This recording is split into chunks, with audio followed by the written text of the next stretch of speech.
भेड़ेन government of women through legal awareness program Amlipali भेड़ेन ठाने ई सचेतन धर्मी कार्यक्रम होता।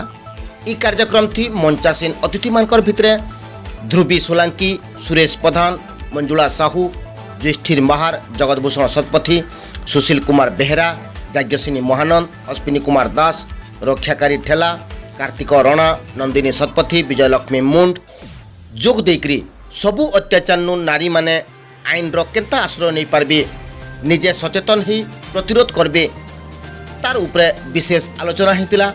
नारी माने स्वयं सशक्तिकरण हेबार कार्यक्रम रो मूल उद्देश्य थिला। आसुन सुनमा काना कहउचन जी।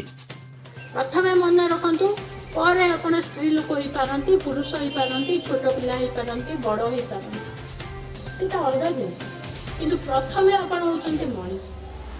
तेणुक खाली आम देशर संविधान जिनस कौच ता नुह, सारा पृथ्वीर जेतिकी सरकार अच्छा, इवन जातिसंघ अच्छी, जातिसंघ भी ए विषय ये इम्पोर्टान्स दौर।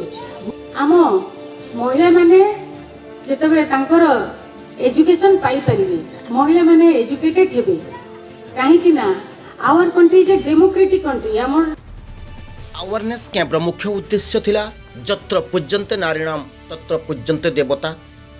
जेन जगह रे, जेन परिवार रे, जेन अनुष्ठान रे एवं जेन देशे नारी के सम्मान दियासी, से देश, से अनुष्ठान, से परिवार जुगे जुगे हसी खुशी विकास आड़के गति करसी। ब्लॉक स्तरीय जनशुणाणी गलाकाल ब्लॉक सभाघर थी अनुष्ठित होता। ई जनशुणाणी कार्यक्रम थी एडीएम मिर्धा टपनो जोग देथिबार बेलके ब्लॉक स्तरीय सबु कर्मकर्ता संगे चेयरमैन, भाइस चेयरमैन, सरपंच, समिति सभ्य जोग देथिले। 2021-22 निया जाइथिबार मोट प्रकल्प, जॉब कार्ड पंजीकरण, जॉब कार्ड प्रदान, काम लगी आवेदन ये सब उपरे जनशुणाणी होता। बा काली पूजा जांडोल 4 नंबर दिन मुख्य अतिथि हिसाब से निहार रंजन महानंद जोग देथिबार बेलके नाट्याभिनय थी चंडमुंडकर निधन होइचे।